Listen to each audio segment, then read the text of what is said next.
Ma'am ಇವಾಗ recent ಆಗಿ ಸಪ್ತಮಿ ಗೌಡ ಅವರು ಕೂಡ ಶೇರ್ ಮಾಡಿದ್ದಾರೆ ಈ ತರ ಇವೆಂಟ್ಸ್ ಅಲ್ಲೆಲ್ಲ ಯಾರು PR ಡಿಜಿಟಲ್ ಇದೆಲ್ಲ ಮೀಡಿಯಾದಲ್ಲಿ ನಾವು ಯಾವ ಕಡೆನೋ ತಿರ್ಕೊಂಡಿರ್ತೀವಿ ಅಥವಾ ಏನೋ ಬೇರೆ ಬೇರೆ ಆಂಗಲ್ ಇಂದ ಶೂಟ್ ಮಾಡ್ತಾರೆ ಅಂಡ್ ಅದನ್ನ ಇನ್ಫ್ಯಾಕ್ಟ್ ಪರ್ಮಿಷನ್ ತಗೊಳ್ಳಲ್ಲ ಮ್ಯಾಮ್ ಹಂಗೆ ಪೋಸ್ಟ್ ಮಾಡ್ತಾರೆ ಅಟ್ಲೀಸ್ಟ್ ಆ ವಿಡಿಯೋದಲ್ಲಿ ಯಾರಿದ್ದಾರೆ ಆ ಪರ್ಸನ್ದು ಪರ್ಮಿಷನ್ ತಗೊಳ್ಳಲ್ಲ.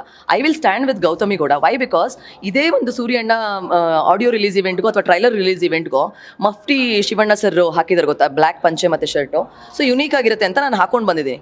ಆ ಒಂದು ವಿಡಿಯೋನ ಯಾರೋ ಪೋಸ್ಟ್ ಮಾಡಿದ್ದಾರೆ, ಬೇರೆ ಒಂದು ಯಾವುದೋ ಒಂದು ಸೆಕ್ಸಿ ಸಾಂಗ್ ಹಾಕಿ ಪೋಸ್ಟ್ ಮಾಡಿದ್ದಾರೆ. ಅದ್ರ ಕೆಳಗಡೆ ಎಷ್ಟು ಕೆಟ್ಟ ಕಮೆಂಟ್ಸ್ ಅಂದರೆ, ಮ್ಯಾಮ್ ಪಂಚೆ ಫುಲ್ ಮುಚ್ಚಿರುತ್ತೆ, ಫುಲ್ಲು ಮುಚ್ಚಿರೋದು ಹಾಕಿದ್ರೂ ನಿಮಗೆ ಸಮಾಧಾನ ಇಲ್ಲ. ಅಟ್ಲೀಸ್ಟ್ ಹೋಗಿ ನಾವು ಬಾಡಿ ಎಲ್ಲ ಮಾಡಿಕೊಂಡು ನಾವು ಫ್ಲಾಂಟ್ ಮಾಡೋಣ, ನಾವು ಕಷ್ಟಪಟ್ಟಿದ್ದೀವಿ ಬಾಡಿ ಮಾಡೋಕ್ಕೆ ಅಂತ ಶಾರ್ಟ್ ಡ್ರೆಸ್ ಹಾಕಿದ್ರೂ ನಿಮ್ಗೆ ಸಮಾಧಾನ ಇಲ್ಲ. ಫಿಲಮ್ನ ಚೆನ್ನಾಗಿ ಮಾಡಿದ್ದೀವಿ, ಬನ್ನಿ ಫ್ರೀಯಾಗಿ ತೋರಿಸ್ತಾ ಇದ್ದೀವಿ ನೋಡಿ ಅಂದ್ರೂ ಸಮಾಧಾನ ಇಲ್ಲ.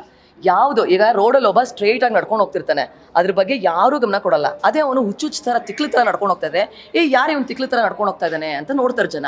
ಸೊ ಹಾಗಾಗಿ ನಿಮ್ಮ ಮೈಂಡ್ಗಳಲ್ಲಿ ನೆಗೆಟಿವಿಟಿ ಇದೆ.